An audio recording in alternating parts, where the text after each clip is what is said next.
Hola, buenas tardes. Bueno, hoy vamos a ver la teórica de respuesta inmune innata y adquirida.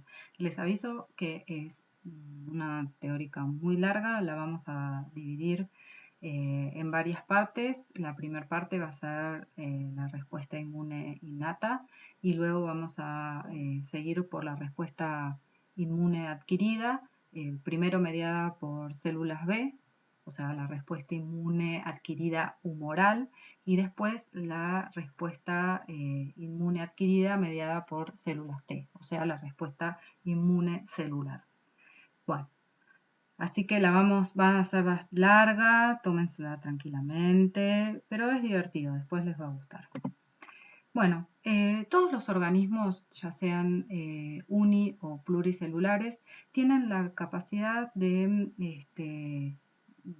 o tienen mecanismos para defenderse de patógenos o de agentes extraños, ¿sí? O sea, tienen un mecanismo de defensa inmunitario y esa defensa nace de la necesidad de protegerse de la invasión de estos otros organismos, ¿sí?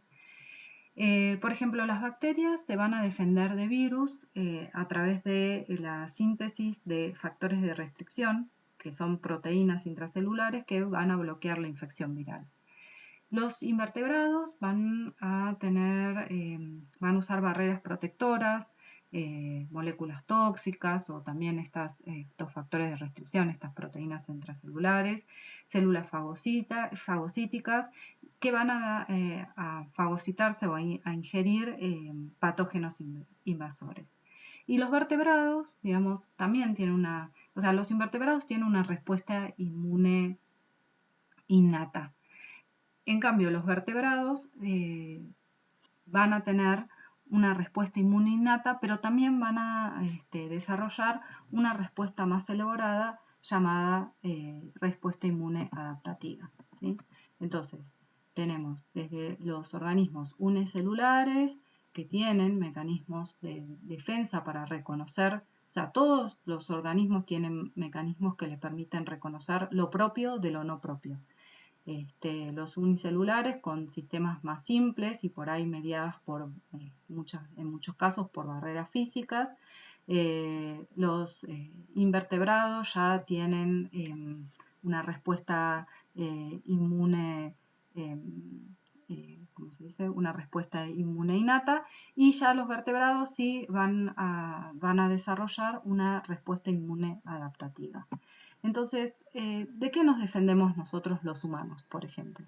Bueno, de distintos tipos de patógenos, como bacterias, virus, hongos y parásitos. ¿Y por qué? Porque, bueno, hay ciertas bacterias, como por ejemplo, no sé, la salmonela, que induce intoxicación alimentaria, ¿sí? Entonces podemos reconocer algo que no es de nuestro organismo y generar una respuesta inmune.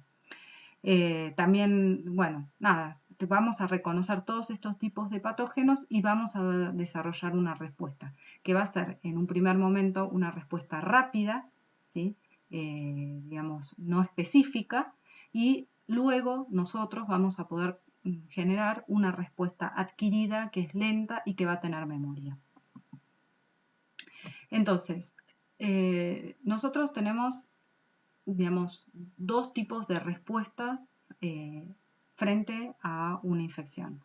La respuesta inmune innata, que es rápida e inespecífica, dura poco tiempo y básicamente está mediada por barreras físicas y químicas y también por distintos tipos de células que ahora vamos a ver y procesos celulares que ahora vamos a ver cuáles son. Y luego, digamos, está la respuesta inmune adaptativa, que es específica, que es lenta y que va a requerir memoria. Pero esta respuesta, digamos, adaptativa es la que tiene un efecto duradero en el tiempo.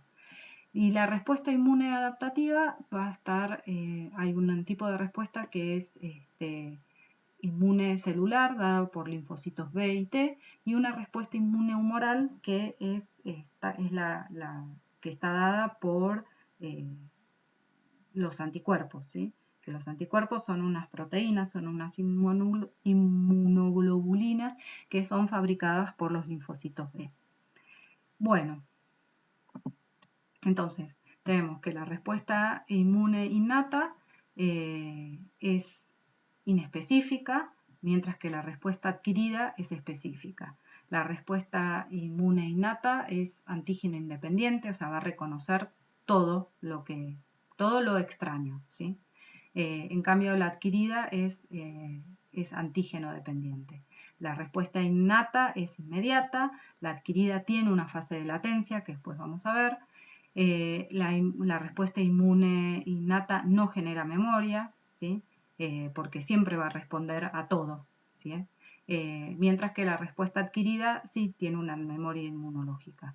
La respuesta innata está tanto en invertebrados, vertebrados y plantas, mientras que la respuesta adquirida solo en vertebrados, y las células que participan de la respuesta inmune innata son macrófagos, neutrófilos y células, los natural killers, mientras que en la respuesta adquirida los linfocitos B y T, que son glóbulos blancos, ¿sí? Que ahora después vamos a ver dónde se producen y todo. Entonces, el sistema inmune innato es la primera línea de defensa contra agentes patógenos. Es capaz de controlar y erradicar microbios por sí sola y facilita a la inmunidad adquirida herramientas para erradicar esa amenaza, ¿sí? El sistema inmune innato va a activar también a este sistema inmune adquirido. Y bueno, en los vertebrados es el único... son los únicos que pueden también, y en los humanos sobre todo, además de reconocer lo propio de lo no propio, el sistema inmune o la respuesta inmune también va a estar dada para reconocer células normales versus células que no son normales, o sea, células tumorales, ¿sí?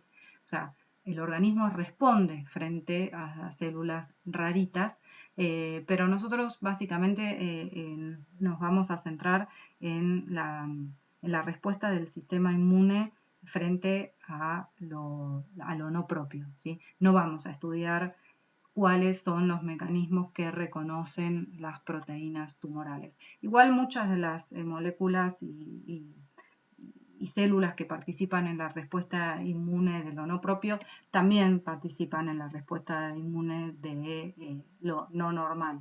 Pero bueno, eso no lo vamos a ver en estas teóricas.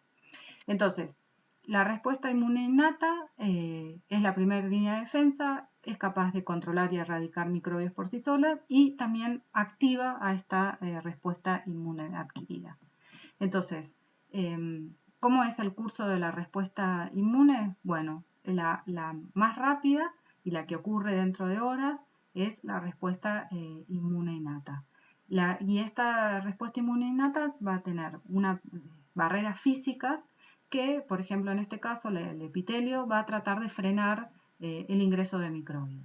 Si estos microbios son capaces de atravesar estas barreras epiteliales, bueno, va a haber otra línea de defensa dada por estas células, que son los fagocitas, las células dendríticas, que, digamos, van a reconocer esos microbios y se los van a fagocitar, se los van a comer. Y a su vez, también va a haber otra línea de defensa dada en la respuesta inmune innata por, digamos, mecanismos moleculares como el sistema de complemento, ¿sí? Sobre todo las células dendríticas, que son capaces de reconocer a los microbios, son las que después van a presentar partes de esos microbios degradados en su membrana, y esto va a llevar a la activación de la respuesta inmune adaptativa. Entonces, las primeras horas ocurre la respuesta inmune innata. Luego, digamos, se va a activar toda esta respuesta inmune adaptativa, que va a estar basada en los linfocitos B, que son los que van a generar y producir los anticuerpos, que van a reconocer también a esos microbios y van a ayudar a destruirlos, y que también van a generar, digamos, estos linfocitos B también van a generar, además de linfocitos productores de anticuerpos, linfocitos memoria, ¿sí? Que van a producir poquitas cantidades de anticuerpos y que, bueno, después, si en todo caso el organismo se llega a enfrentar con este mismo antígeno es capaz de responder mucho más rápido. Y las otras células que participan en la respuesta inmune adaptativa son los linfocitos T, que los linfocitos T también, digamos, van a generar distintos tipos de linfocitos que van a ayudar a activar a las células B para producir más anticuerpos, pero también a destruir, digamos, a los patógenos o los microbios entrantes. Pero toda esta respuesta, la respuesta inmune adaptativa, es más lenta, tarda días y bueno, una vez que ya pasó como la fase aguda de esa respuesta, acuérdense que van a quedar tanto células B como células T de memoria que, digamos, van a ser, y es lo que, digamos, en lo que se basa, ¿no? La respuesta inmune, porque uno genera estas células de memoria y entonces ante una reexposición a estos antígenos uno es capaz de responder rápidamente, ¿sí? Es lo que no tenemos frente a el COVID, por ejemplo. Entonces, ¿cómo reconoce el sistema inmune innato a los microbios? ¿Cuáles son y cómo funcionan los diferentes componentes del sistema innato para combatir distintos tipos de microbios y cómo estimulan a la respuesta adquirida las reacciones del sistema innato? Bueno, vamos a empezar a ver esto. Entonces, ¿cómo actúa el sistema innato? Bueno, digamos, va a tener la primera línea de defensa son barreras físicas, barreras químicas, que van a impedir el ingreso de microorganismos al organismo. Y después va a haber también otros mecanismos, los mecanismos internos, dados por factores solubles como el sistema de complemento y unas moléculas que se llaman citoquinas, que son expresadas por los linfocitos que van a ayudar a activar el sistema inmune. Y también los mecanismos internos están dados por células, ¿sí? Uy, acá se me quedó mal esto, después lo corrijo.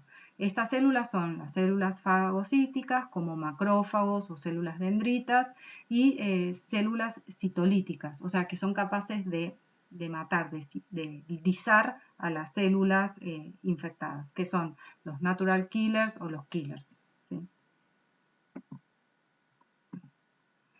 Bueno, entonces, ¿cuáles son las barreras físicas? Bueno, la primera barrera es la piel, que provee una barrera física en la invasión del patógeno. Después la otra barrera es la secreción mucosa, ¿no? El moco, por ejemplo, de los pelitos de la nariz o también el de la tráquea, ¿sí? El moco contiene mucina y otras glicoproteínas que impiden que el patógeno se adhiera al epitelio. Y también tiene péptidos antimicrobianos que van a matar o inactivar las bacterias. Los cilios en la tráquea también dificultan el avance del patógeno y ayudan a eliminarlo. Y la tos, el estornudo, todos esos también ayudan a eliminar patógenos. Y las barreras químicas son el pH ácido, como por ejemplo el que se encuentra en el estómago, en las lágrimas, en la orina, las sales biliares, la muraminidasa, que es una lisozima que está presente en las lágrimas, que destruye el proteoglicano de la pared bacteriana y de esta manera ayuda a degradar microbios, y la espermina en el semen. Bueno, ahora, ¿cuáles son los componentes celulares de la respuesta inmune? Dijimos que, digamos, eran los neutrófilos, los monocitos o los macrófagos. Los monocitos son como el primer estadio de desarrollo del macrófago. O sea, cuando los macrófagos, digamos, tienen dos estadios de desarrollo, uno inmaduro, que son los monocitos, y luego los macrófagos, que ya son, digamos, los desarrollados. Después células killer, células dendríticas, ¿sí? Y estos fagocitos, sobre todo los macrófagos, circulan por el torrente sanguíneo y por el plasma también, y son reclutados en lugares en donde ocurre la infección, ¿sí?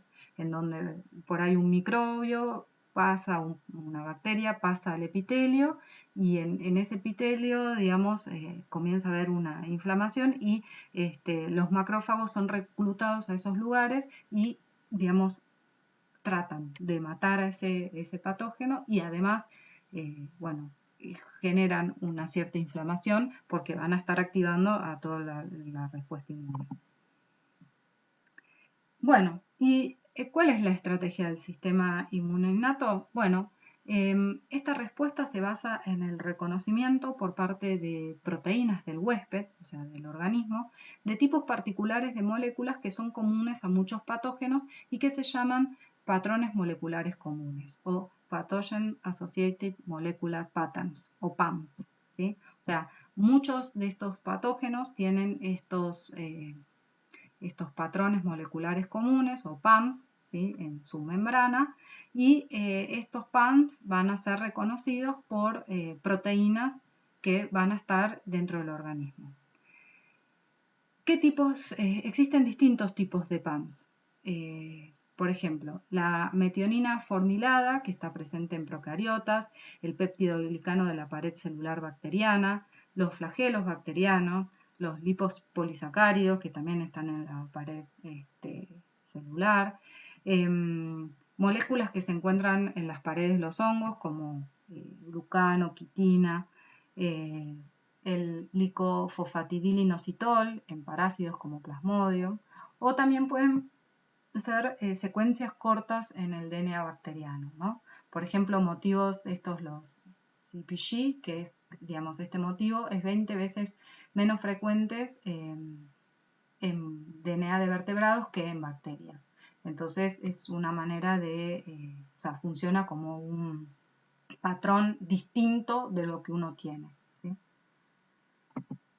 Entonces, el mecanismo de la respuesta inmune innata está dado por el reconocimiento de estos patrones por receptores del hospedador y estos receptores pueden ser solubles, o sea, que están en la sangre y ahora vamos a ver, forman el sistema de complemento, o estos receptores pueden estar libres en el citoplasma, en las células del hospedador, o ser proteínas transmembranas que, digamos, estas proteínas están en la mayoría de los tipos celulares del hospedador o en células fagocíticas, como por ejemplo macrófagos y neutrófilos. O sea, estos receptores solubles o que están libres en el citoplasma o que son proteínas transmembranas van a reconocer a estos PAMs, a estos patrones que son distintos a las células del hospedador y esto, digamos, este reconocimiento va a inducir dos cosas. Primero, la fagocitosis. Supónganse, ahora vamos a ver que estos PAMs son reconocidos por macrófagos. Bueno, los macrófagos van a fagocitar a esa bacteria. Y por otro lado también esta unión de los receptores a estos patrones que están presentes en el patógeno induce la secreción de citoquinas y otras moléculas extracelulares que genera una respuesta inflamatoria local y que ayuda a eliminar el patógeno. Bueno, hay múltiples clases de receptores, ¿sí? Que son estos, los PRR son Pattern Recognition Receptors, ¿sí? O sea, hay múltiples clases de estos receptores. El primer PRR, el primer receptor, se identificó, fue el receptor TOL en Drosophila, que tiene un rol importante en el desarrollo de la mosca y también es requerido para la producción de péptidos antimicrobianos. Este receptor es un receptor transmembrana. Este receptor también está presente en plantas y animales que tienen una variedad de receptores parecidos a los TOL y por eso se llama TOL-like receptors. O sea, estos receptores TOL son receptores que están involucrados en la respuesta inmune innata, ¿sí? Los mamíferos tienen 10 tipos diferentes de receptores TOL. Otro tipo de receptores presentes en vertebrados es el Not-like receptor o NLRS, que estos receptores son citoplasmáticos exclusivamente y reconocen moléculas bacterianas. O sea, están dentro de la célula. ¿Por qué? Porque vamos a ver que Por ejemplo, los virus usan algunas estrategias que hacen que no sean reconocidos por receptores que están, por ejemplo, por el factor de complemento o por receptores transmembranas, ¿sí? Recién son reconocidos una vez que están dentro de la célula y en realidad son reconocidos porque estos receptores citoplasmáticos reconocen secuencias de DNA raritas, ¿sí? Otro tipo de receptor es el RIG Light Receptor, que también son citoplasmáticos, y otro tipo de receptor son los C-type lectin receptor, ¿sí? Estos son receptores transmembranas y que van a reconocer hidratos de carbono de las bacterias. Los receptores secretados, como las lectinas unidas a manosa, reconocen glicoproteínas o glicolípidos que tienen una manosa terminal. Y estos receptores secretados, ahora vamos a ver, van a activar al sistema de complemento.